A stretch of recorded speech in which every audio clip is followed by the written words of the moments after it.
রণতরী ইরানের সীমানায় তাক করে রেখে ট্রাম্প বলছেন, আশা করি হামলা করতে হবে না। তবে কি ভয় দেখিয়ে পরমাণু চুক্তি নিয়ে ইরানকে আলোচনায় বসার বার্তা ট্রাম্পের হুঁশিয়ারি ও রণতরী আব্রাহাম লিঙ্কন তাক করার পরেও ট্রাম্পকে কড়া বার্তা ইরানের। আমাদের সেনার আঙুলও ট্রিগারে রাখা আছে, চাপের কাছে নতি স্বীকারে অভ্যস্ত নয় ইরান, বললেন ইরানের বিদেশমন্ত্রী সৈয়দ আব্বাস। চীনা যুদ্ধজাহাজ ইতিমধ্যেই রওনা হয়েছে ইরানে। জানা যাচ্ছে চীন, রাশিয়া ও ইরানের মধ্যে যৌথ সামরিক কার্যক্রম বা ড্রিল হতে পারে। মার্কিন রণতরীর মোকাবিলা করতে ইরানের বন্দরে মিত্রবাহিনী পৌঁছেছে কিনা এও নজরদারের বিষয়। ক্ষমতার টক্কর ফুটে উঠতেই কি সুরবদল ট্রাম্পের, চর্চা শুরু বিশ্ব কূটনৈতিক মহলে। জরুরিকালীন পরিস্থিতিতে তুরস্কে পৌঁছেছেন ইরানের বিদেশমন্ত্রী সৈয়দ আব্বাস আরাকচি। ইরানে হাজারো বিক্ষোভকারীর মৃত্যু নিয়ে ট্রাম্পকে অপরাধী বলে মন্তব্য করেছেন ইরানের সর্বোচ্চ ধর্মীয় নেতা আয়াতুল্লাহ খামেনি।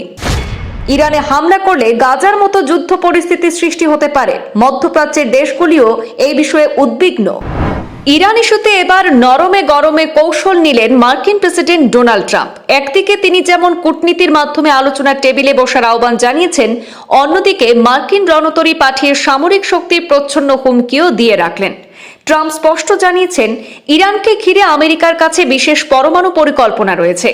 ইরানের আবার স্পষ্ট লড়াকু জবাব, আমেরিকা কোনো রকম হামলা চালালে তার জবাব দেওয়ার জন্য তৈরি রয়েছে তেহরান। এই জবাবকে এমন ভাষায় ব্যাখ্যা করেছেন ইরানের বিদেশমন্ত্রী আব্বাস আরাকচি। তার সরাসরি ভাষা তা হলো, আমাদের সামরিক বাহিনী ট্রিগারে আঙুল দিয়ে রেখেছে। যদিও সরাসরি আমেরিকা বা মার্কিন প্রেসিডেন্ট ডোনাল্ড ট্রাম্পের নাম উল্লেখ করেননি তিনি। তিন মিত্রদেশ চীন, রাশিয়া ও ইরানের মধ্যে নোভাল ড্রিলিং এর উল্লেখ করে সংবাদ বেরিয়েছে। আর এর মধ্যেই ইরানের উদ্দেশ্যে রওনা হয়েছে মার্কিন রণতরী আব্রাহাম লিঙ্কন, আর একে টেক্কা দেওয়ার মতো ক্ষমতাধর চাইনিজ রণতরী। প্রসঙ্গত, ইরানের সর্বোচ্চ ধর্মীয় নেতা আয়াতুল্লাহ আলী খামেনি প্রশাসনের বিরুদ্ধে ধারাবাহিকভাবে সুর চড়িয়ে যাচ্ছেন ট্রাম্প। চাপ দিচ্ছেন পরমাণু নিরস্ত্রীকরণ চুক্তি নিয়েও। আমেরিকার রণতরী ইউএসএস আব্রাহাম লিঙ্কনও পৌঁছে গিয়েছে পশ্চিম এশিয়া লাগোয়া সমুদ্রে। এই অবস্থায় ইরান এবং আমেরিকার মধ্যে উত্তেজনা ক্রমশ বৃদ্ধি পাচ্ছে।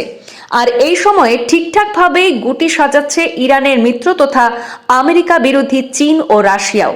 তিন দেশের নোভাল ড্রিলের নাম করে আজকে তিনি ইরানের পথ ধরেছে চীনের যুদ্ধজাহাজ। ইরানের সর্বোচ্চ নেতা আয়াতুল্লাহ আলী খামেনি সাম্প্রতিক বিক্ষোভের সময় তার দেশে হওয়া হতাহতের ঘটনা, ক্ষয়ক্ষতি এবং অস্ত্রোপচারের জন্য যুক্তরাষ্ট্র এবং ডোনাল্ড ট্রাম্পকে দায়ী করেছেন। উল্লেখ্য, ইরানের বিদেশমন্ত্রী সৈয়দ আব্রাহাম আরাকচি নিজের সোশ্যাল সাইটে এক পোস্টে বুঝিয়ে দেন, পরমাণু চুক্তি নিয়ে আলোচনার জন্য তেহরান তৈরি, তবে কোনো চাপের কাছে মাথা নোয়াতে প্রস্তুত নয় তারা। এছাড়া সেই চুক্তিতে যেন কোনো পক্ষপাতিত্ব না থাকে, আর যদি ইরানের উপরে কোনো হামলা হয় তবে তার যোগ্য জবাব দেওয়ার জন্য তৈরি রয়েছে তেহরানের সামরিক বাহিনী। সামাজিক যোগাযোগ মাধ্যমে আব্বাস আরাকচি লিখেন, আমাদের সশস্ত্র বাহিনী তৈরি রয়েছে, ট্রিগারে আঙুল দিয়েই রেখেছে তারা। আমাদের ভূখণ্ডে আকাশ বা জল সীমায় কোনো ধরনের হামলা হলে সঙ্গে সঙ্গে জোরালো জবাব দেবে তারা। একই সঙ্গে তিনি আরও লেখেন, উভয় পক্ষেরই সুবিধা হবে এমন কোনো ন্যায্য ও পক্ষপাতহীন পরমাণু চুক্তিকে ইরান সবসময় স্বাগত জানায়। তবে এই চুক্তিতে যেন দুপক্ষেরই সমান সুবিধা হয় এবং সেখানে যেন কোনো জোর জবরদস্তি, হুমকি বা ভয় দেখানোর ব্যাপার না থাকে। ইরানের বিদেশমন্ত্রী ফের দাবি করেছেন, তারা কোনো পরমাণু অস্ত্র বানাতে চান না, কিন্তু শান্তিপূর্ণ উদ্দেশ্যে পরমাণু কার্যকলাপ চালিয়ে যাওয়ার অধিকার তাদের রয়েছে এবং চুক্তিটা তা নিশ্চিত করতে হবে। বস্তুত এই পরমাণু নিরস্ত্রীকরণ চুক্তিকে কেন্দ্র করে গত বছর সংঘর্ষে জড়িয়েছিল ইরান এবং ইসরায়েল।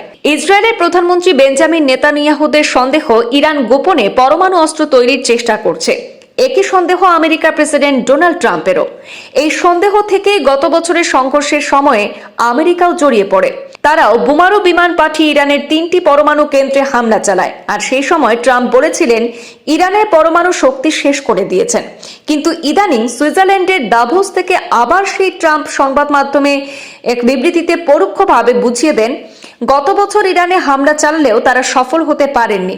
ইরানের কাছে পরমাণু বোমার রসদ নাকি প্রচুর পরিমাণে মজুদ রয়েছে। এছাড়া ইরান অমানবিকভাবে শত শত মানুষকে ঝুলিয়ে শেষ করে দিচ্ছে, এর বিরুদ্ধে রুখে দাঁড়াতেই হবে বলে মন্তব্য করেন ট্রাম্প।